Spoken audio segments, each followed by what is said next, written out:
Salut à tous et à toutes. Et oui, demain se jouera le match pour la troisième place de la Coupe du Monde. Ce sera Maroc face à la Croatie. Les Marocains qui se sont inclinés 2-0 face à l'équipe de France en demi-finale. Et les Croates se sont inclinés lourdement 3-0 face à l'Argentine.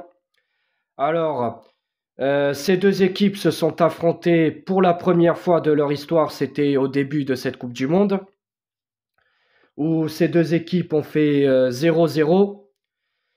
Donc ça va faire la deuxième fois dans l'histoire et la deuxième fois dans cette Coupe du Monde que ces deux équipes vont s'affronter. Alors, juste une petite parenthèse, la fédération marocaine a porté plainte sur l'arbitrage lors de la demi-finale Maroc-France, que soi-disant on a volé le match, que le match était truqué, que l'arbitre était en notre faveur. Je crois qu'on n'a pas vu le même match parce que, bon, d'accord, les Marocains, ils étaient présents. Les Marocains, il y a eu certaines actions où ils ont été dangereux, ok. Heureusement qu'on a eu une bonne défense. Konaté, Varane ont été solides ce soir-là. Mais il faut pas oublier que nos joueurs, euh, en première mi-temps, surtout en première mi-temps, on a plus dominé. Et franchement, nos joueurs se sont battus et ils ont été vraiment des guerriers. Donc voilà, on a rien à envier aux autres. On a mérité notre victoire, on s'est battu, nos joueurs se sont battus comme des guerriers. Les deux buts, bah, il n'y a rien à dire, voilà, c'était des belles, des, c'était de belles actions, voilà, c'est tout. Moi, je comprends pas pourquoi il y a des gens qui osent dire que le match a été truqué ou, ou que la victoire de l'équipe de France a été volée. Non, ça n'a pas été volé, ça a été mérité. À un bout d'un moment, il faut arrêter la mauvaise foi. Il y a la fédération marocaine, mais il y a aussi certains supporters marocains. Bon, je mets pas tout le monde dans un sac. Moi, je vais pas faire comme certains youtubeurs qui mettent tout un peuple dans un sac. Moi, je suis pas du tout comme ça. On n'est pas tous pareils. On réfléchit pas tous de la même façon. Chacun est différent. Mais il y a certains supporters marocains qui ont eu aussi, qui ont la mauvaise foi. Certains supporters marocains qui ont cassé, voilà, qui disent que pareil, hein, que le match a été truqué, que c'est dégueulasse, que franchement on devrait avoir honte. Mais honte de quoi? On a une bonne équipe, on a des bons joueurs. Oh, vous vous imaginez, sans Benzema, sans Pogba, sans Kanté, sans Christopher Nkunku, sans beaucoup, sans beaucoup de bons joueurs. Regardez l'équipe qu'on a. On mérite notre qualification en finale. Arrêtez d'avoir la mauvaise foi. On mérite d'être en finale face à l'Argentine. On a, on a un bon vivier. On a un très bon effectif. À un bout d'un moment, il faut être reconnaissant. Il faut reconnaître quand une équipe mérite et quand les joueurs sont bons.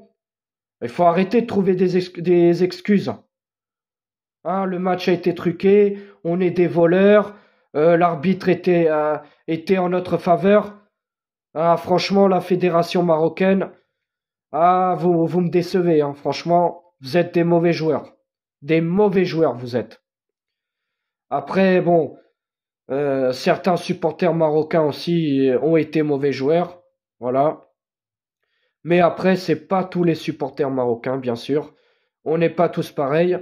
Mais en tout cas, je tiens à féliciter encore une fois les joueurs de cette équipe marocaine et aussi l'entraîneur Walid Regragui qui occupe le poste de sélectionneur de la sélection marocaine depuis 3 mois.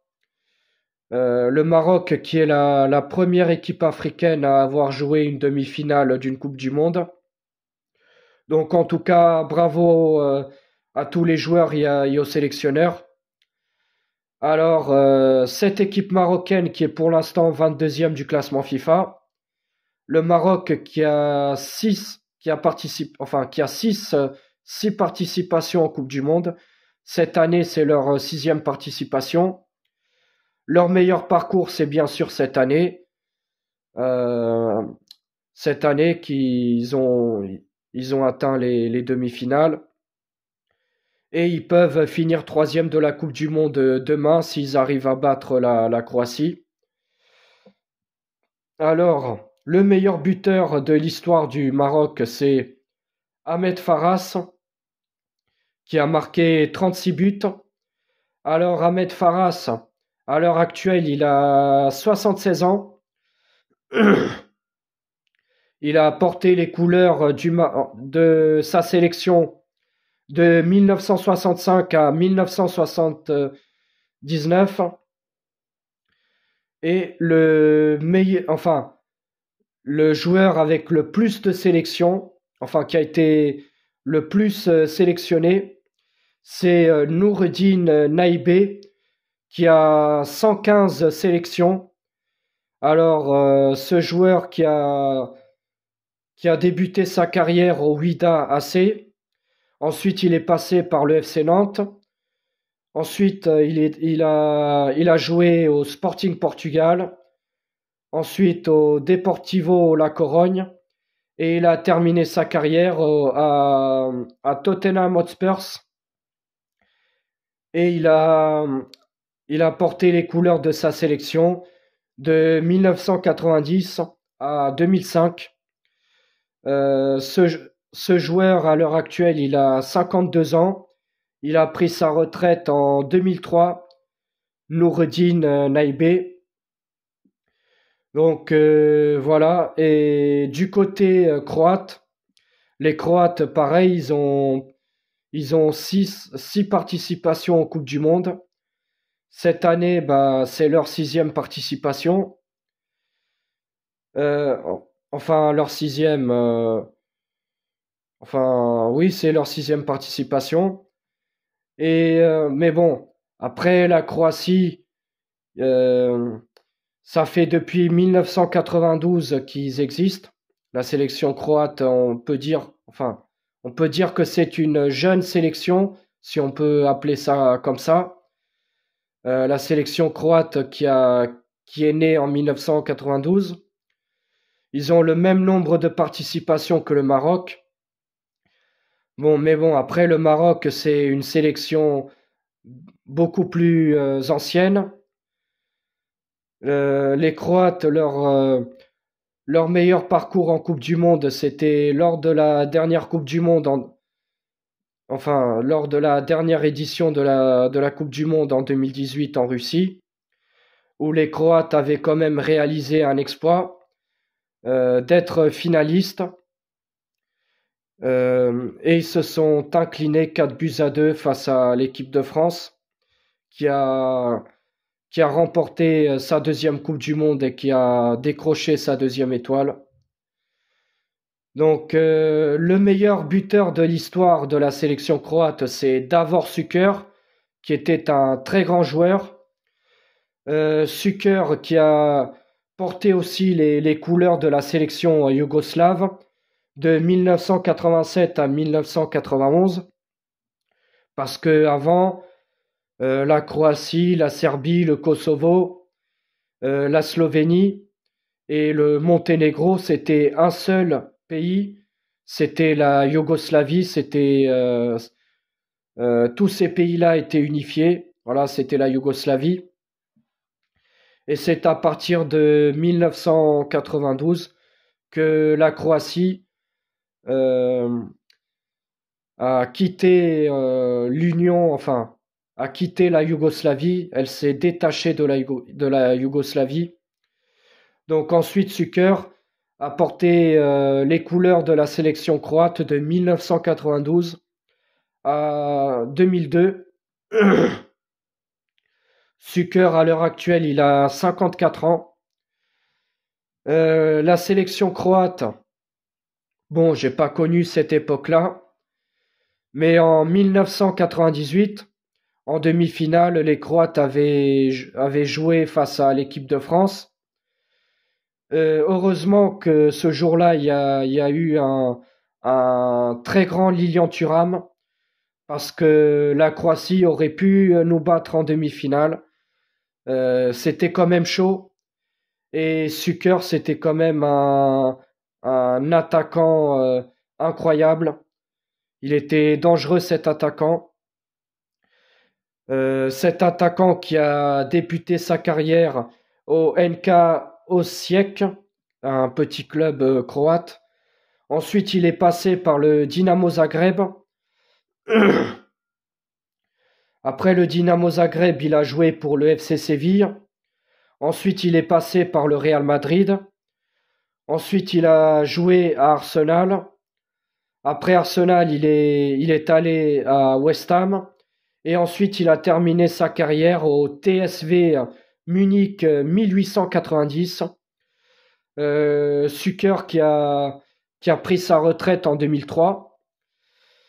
Donc, cette sélection croate qui est pour l'instant 12e du classement FIFA. Donc, moi, comme je l'ai déjà dit, la Croatie, c'est l'exemple que même si on est un petit pays de 3 millions d'habitants, eh ben, ça n'empêche pas qu'on peut être quand même un grand pays de football et qu'on peut quand même avoir énormément de talent et montrer aux yeux du monde que on a une équipe capable d'aller loin que ça soit en Coupe d'Europe ou en Coupe du Monde. La Croatie, c'est une équipe qui a toujours été régulière, avec énormément de talent. Ils ont toujours eu de très grands joueurs.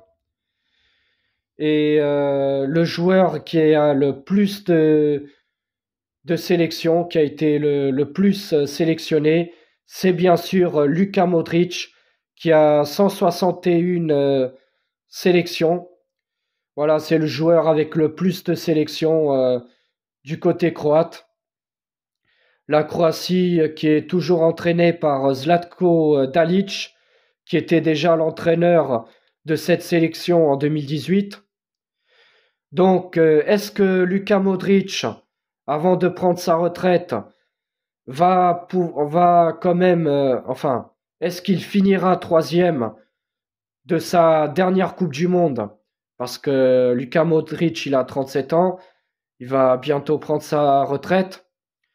Est-ce qu'il finira troisième de la Coupe du Monde ou ce sera plutôt les Marocains? Après, bien sûr, leur exploit d'avoir atteint les demi-finales. Est-ce que les Marocains finiront troisième de la Coupe du Monde? On saura la réponse demain. Le match débutera à 16 heures. Donc voilà, la réponse, ce sera demain.